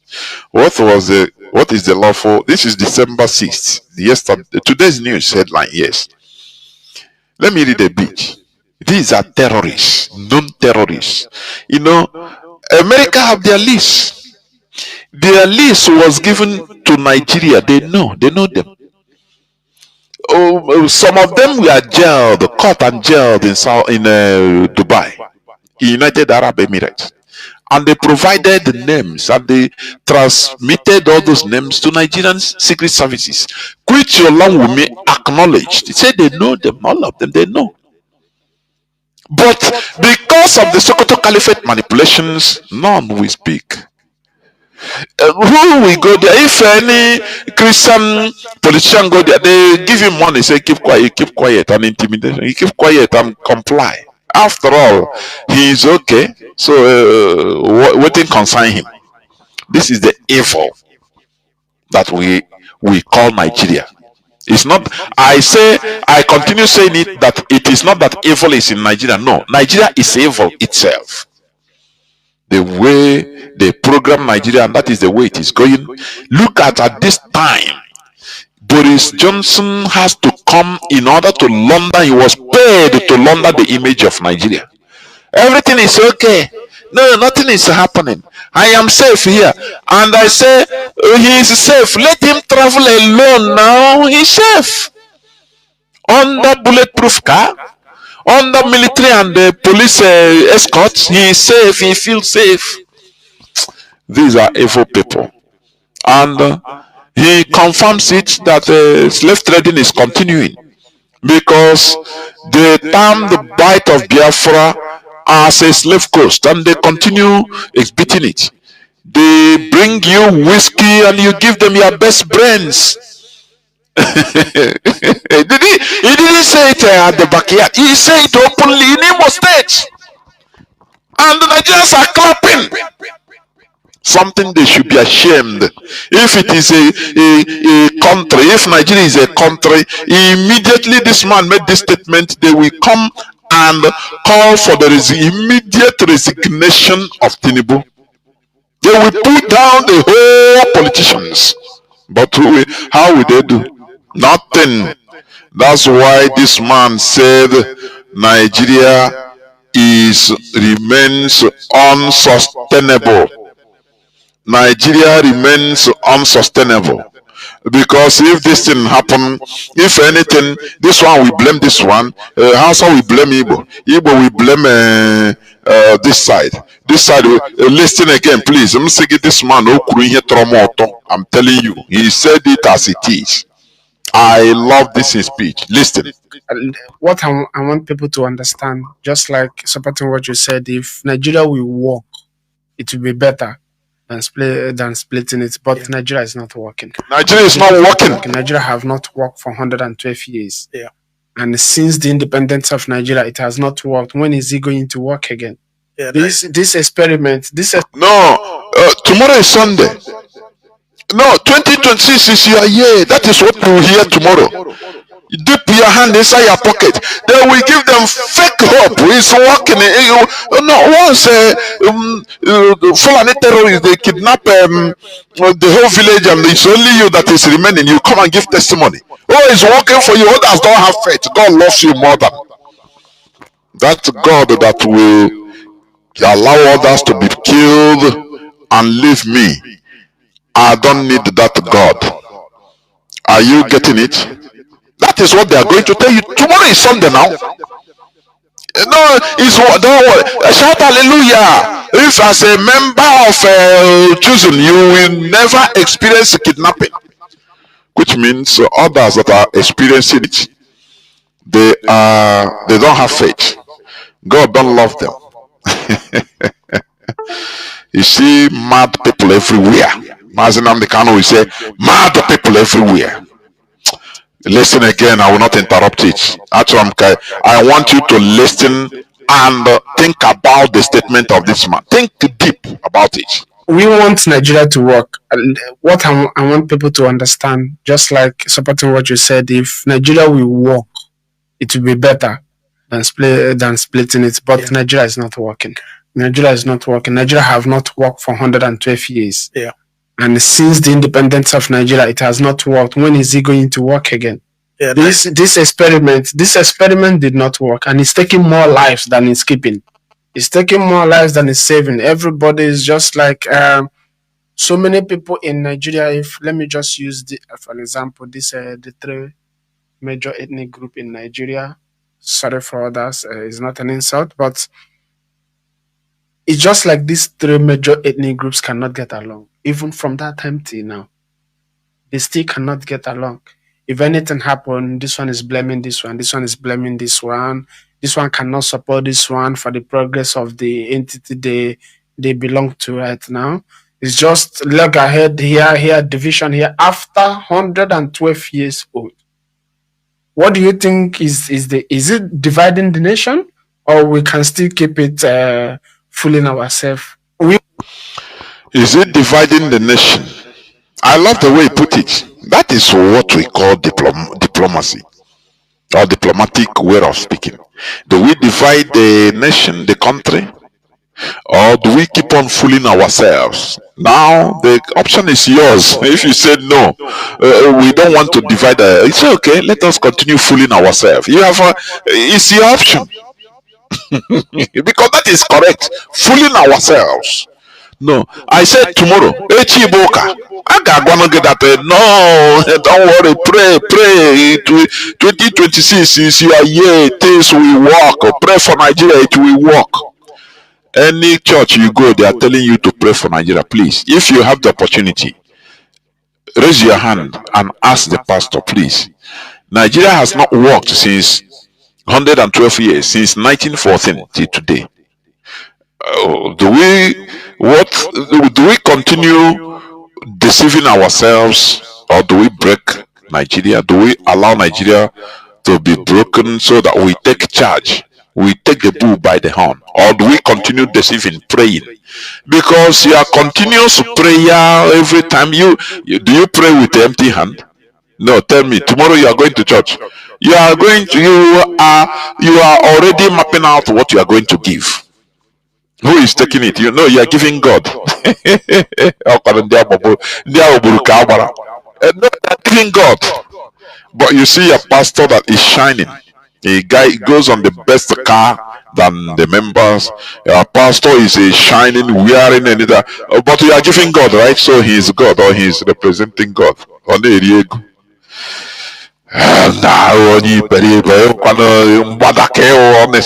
honestly. Or because as long as Nigeria continues existing, you will continue being scammed and duped that it will be okay. Ị ga-anọgide nọgide, ị nwụọ, your generation coming, your children will continue suffering the thing. Why not we tell ourselves the truth? That is why Radio Biafra is being established. So that we tell ourselves the truth. Even if it's bitter, but it heals. Are you getting what I'm saying? You see bitter leaf, olubu, is very bitter, but it has many healing powers. It has many healing substances. Are you getting it? But put it in your mouth or drink the water. Ooh, you want to bring it out. But it heals. It's an antibiotics.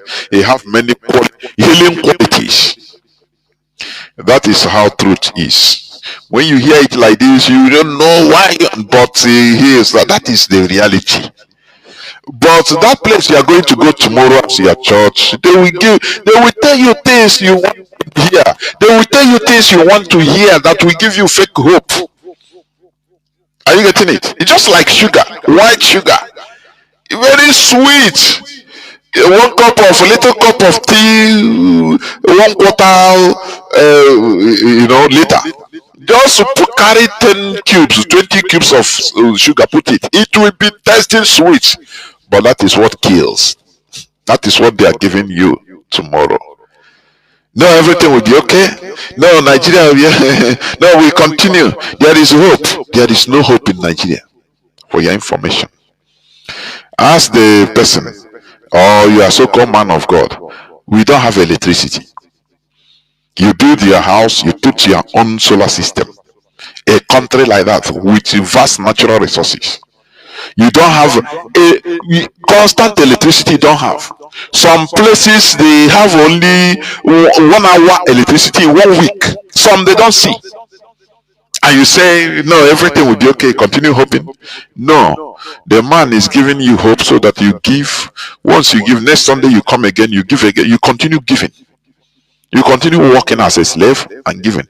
Do you know that church is like a government? Church is a monarchy, where the supreme being appoints his representative. That is your pastor. That's you. Which you don't need to ask. You don't need to challenge. You don't need to ask questions because he knows more than you in everything. He is seeing what you are not seeing. He is seeing spiritual. Are you seeing spiritual? It's a monarchy. They must have, your monarch must have something that is more than you. That is how monarchies work. That is why they say it's divine appointment. That is how they put monarchy. You go, you bow down. You cannot, you don't, it's not a democracy. No, it's a monarchy. That is church. How will you challenge your pastor? Who, according to him, God talked to him last night. Were you there? So, because the caliphate must be dismantled. Are you getting what I'm saying? The caliphate must be dismantled because that is the problem. So, you see how let me continue in this thing. Smartly, the caliphate put their heavy members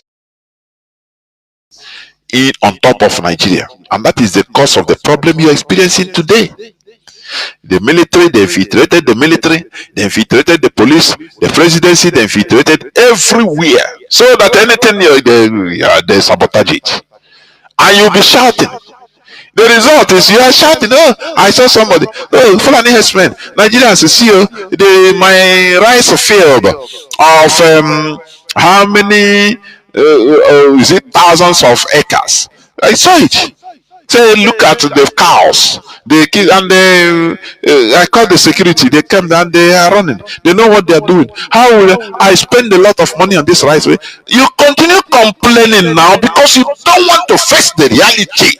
Which IPOB, which Radio Biafra is telling you, you don't want to. You want to eat your cake and have it. We tell you that the Sokoto Caliphate is a terrorist group. Do you know that they don't? These bandits, they don't call them. They call them criminals. They don't call them terrorists. Do you know that? You know, terrorists always they express their political ideology through violence.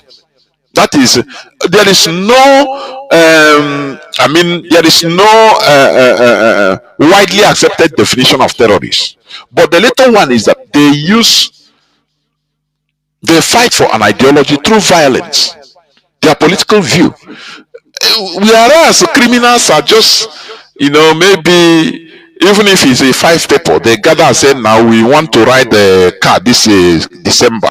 So what do we do? They carry gun, go and rob. It is not an ideology. They need money. Their ambition is to make money, to be rich. But these terrorists, their ambition is not to make money. It is a collective ideology that is guiding them. Even if they die, they don't care. Others continue. These are terrorists. But the Nigerian government did not proscribe them. They call them criminals. And Nigerians are there. But whenever they talk IPOB, that is doing something legal, self-determination. They call it proscribed, and Nigerians are laughing. They're clapping. Yes, so proscribed, and they will proscribe them. They want to divide Nigeria.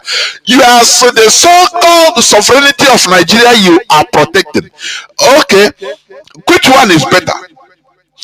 For Fulanese to be killing you every day, invading your house, killing you, raping your children, raping your wives, your sisters, your children, killing them, sacking your community, and you say no, it's good. Let us say we are sovereign.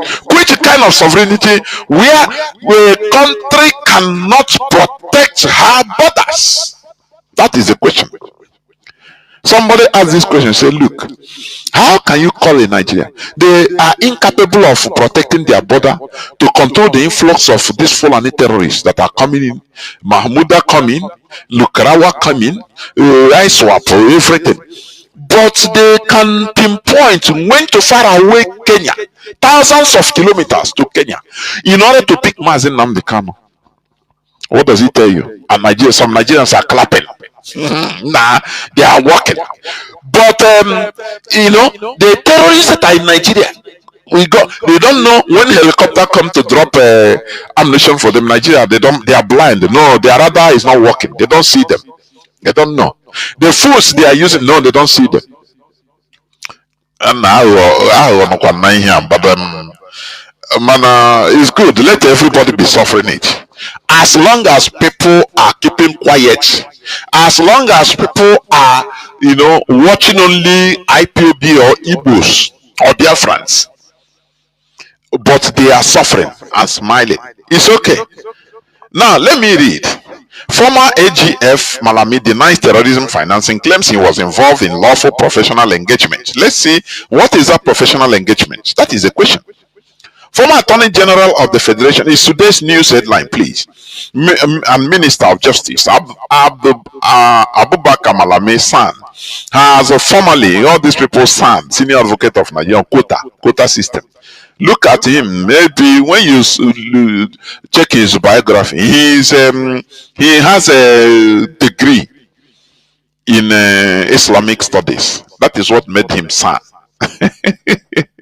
Has formally rejected insinuations linking him to alleged terrorism financing.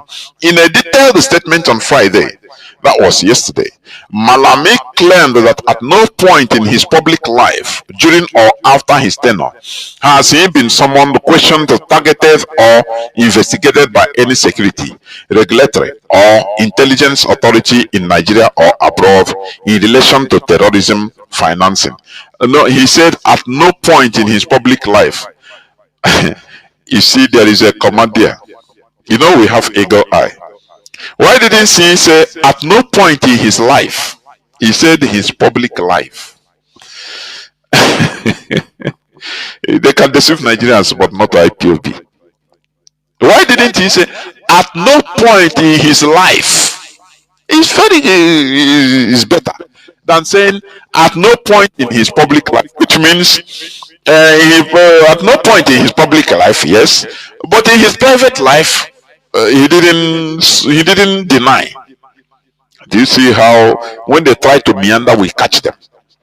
I state clearly and unequivocally that I have never at any time been accused, invited, interrogated, investigated, or charged by any security, law enforcement, regulatory, or intelligence agency within or outside Nigeria in respect of terrorism, financing, or any related offense. The former AGF asserted. They retired military officers. You see how they get their posts. All of them are military officers. The Fulani. Sheikh Gumi, he retired as a captain, and his son is there. Even Sheikh Gumi's father was also a military official. Are you getting it? All of them. Look at them. They're full in the military. There is something Britain did during the colonization. Are you getting it? There's something Britain did. While our people, Igbos, were pursuing excellence, going to school, trying to learn things, different things, production, everything. Now entering, if any of them that wants to enter into military, he will enter as a cadet officer. Are you getting it? Now, Britain was doing the groundwork, laying the foundation. They were pushing the Northerners. Almajiri is to troop into the military. Do you see that? Because they are looking for tomorrow. They are working for tomorrow. They know that he who has the barrels of gun has the power. Our people, we are studying, thinking that they have a country. Oh, Nigeria, all of us are one. Then we are studying excellence, teachers, engineers, doctors, which is normal in a country. Now, any few of them that wants to enter military, he will be a graduate, a professional, and now enter into the military. Like even our late general, Ojukwu. Enter as an officer, as a learned in your field, as a professional. But Britain said, leave these people. No, be with the hand. They continue encouraging the illiterate Almachiris, pushing them into the military, because they know that they are heading somewhere. And you are seeing it today. When they killed in 1966, they murdered more than 300 Igbo officers. When we say Igbo, not only Igbo per se now, but Efik Ibibio, because our last president of Biafra, Efiam, he said it, he mentioned it, that he ran. When he ran away from the north to escape being killed. He escaped like some other officers. So when you hear Igbo, not only Igbo, but because for the northerners they refer both the Jews, they refer everybody as Onyamni, as Igbo man. The same way you can see somebody from Middle Belt, you say it's an Hausa in our land. It's the same thing. You say an Hausa man. Whereas even the person you are calling Hausa it has nothing to do. He tell you he's not an Hausa or a Fulani. Even Fulani is also targeting and killing them. But you refer to them either Hausa or Fulani, because these are the ones you know. So the same thing in the north, they know mostly Igbos. They call Onyamiri, all of you not the same. Even Benin, they call everybody Igbo. It's like that. So the retired military officer quoted in the report, according to Malami, only referenced that some unnamed terror suspects alleged some named terror suspects allegedly had institutional or business dealings with various persons, but did not conclude that such interactions amounted to direct or indirect support for terrorism. Look at, these are the people in, handling your life. These are the people that, sentence Mazi Nnamdi Kanu. And these are people at the helms of affairs in Nigeria. Terrorists.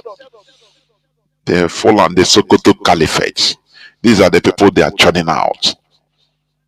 The Sokoto Caliphate was established through jihadism. How do you think that they will stop jihadism?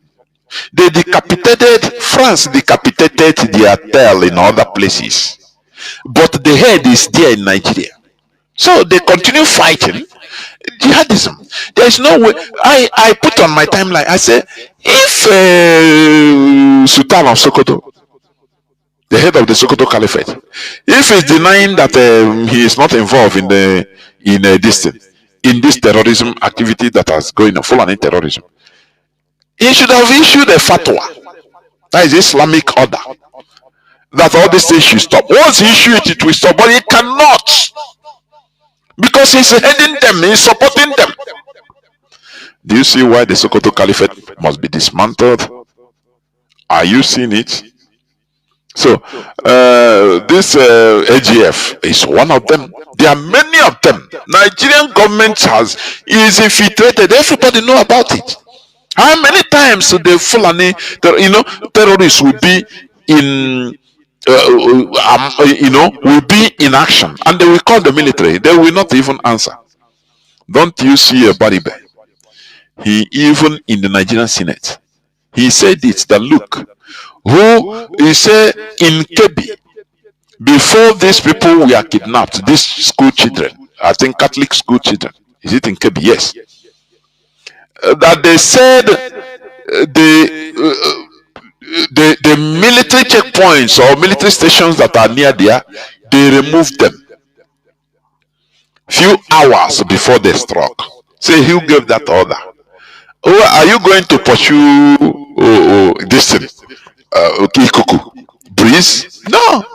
Everything is everything is infiltrated. Even Tinubu, his life is at stake because he cannot. There are things he cannot do because the caliphate infiltrated everything, even in his kitchen. These are the people he said, nah, if I have blueprints on how I will run Nigeria, they will kill me. Who are they? The caliphate. Now let me, Minister Matawale in trouble over old video of him allegedly defending some bandits. A cross section of Nigeria this was a quick day's news, December 3rd. A cross section, December 3rd, 2025. That was 3 days ago. A cross section of Nigerians have initiated a call for Minister of State for Defense, Bello Matawale's resignation over an old video of him currently circulating online. The video, recorded by Channels Television in 2021, captured Matawale, who was then the governor of Biafra state, defending some troublemakers in the state. These are not troublemakers, they are terrorists. Call them their name. Yeah? Matawale made the comment at the State House Abuja after meeting with the then President Muhammad Buhari. While answering questions from journalists on the activities of bandits in Zamfara state, Matawale spoke. Not all of them are criminals. Why are they using criminals? People that are organized, going on thousands in one bike, striking, coordinated, using even drone, having different types of assorted not only rifles but even armored personnel carriers, and they are calling them criminals. That is the Sokoto Caliphate manipulations. They are downplaying, even using words, they downplay them. That's why they brought out this word bandits, and everybody is calling it bandit. They are call them their name. These are the Fulani terrorists. Let me read another news headline. December 1st. Pressure mounts on Tinubu to sack Matawale as US insists on defense minister's removal before security collaboration. Because these are the people that leak the information to the terrorists. Remember, during the Chibok saga, Chibok girls saga. The American government collaborated with the American military, collaborated with the Nigerian military in order to rescue the Chibok girls. They made a plan, they devised a plan that they are going to go there and gas all of them, both the terrorists and the girls, the kidnapped girls, the victims, and all of them will be knocked out or sleeping. So that time, the American Special Force will now move in and extract the victims and tie the terrorists, tie them before they woke. On the D-Day, the American Special Forces moved in there. The surveillance drone was surveying, going there, checking from air. All of a sudden, to their surprise, you know what the surveillance team saw? That all the terrorists were wearing gas masks. He told America everything, that somebody have leaked the whole information to them. That is why when Trump wanted to rescue the American kidnapped victim from Boko Haram, he never informed the Nigeria government. Never. They just sent their SEAL, their special squad, and they went there and killed the whole terrorists and recovered, rescued the American citizen and fly away. Before Nigeria, we know they have reached where they parked their aircraft carrier. That is it. So, in all this, you should understand that the Sokoto Caliphate is the problem, and it must be dismantled. Anything short of the dismantling of the Sokoto Caliphate, you are just joking. It's a joke. It's just like when you have an appendicitis. Let me put it correct. Appendicitis. That is a disease. Now you start rubbing it. You use red oil, you rub it there, say, okay, everything will go, don't worry. You continue rubbing it. It doesn't work like that.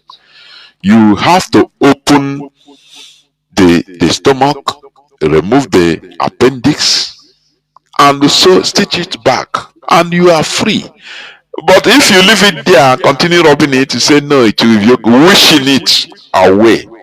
It will explode inside and you will die. Nothing more. There's no two ways about it. So what are we saying?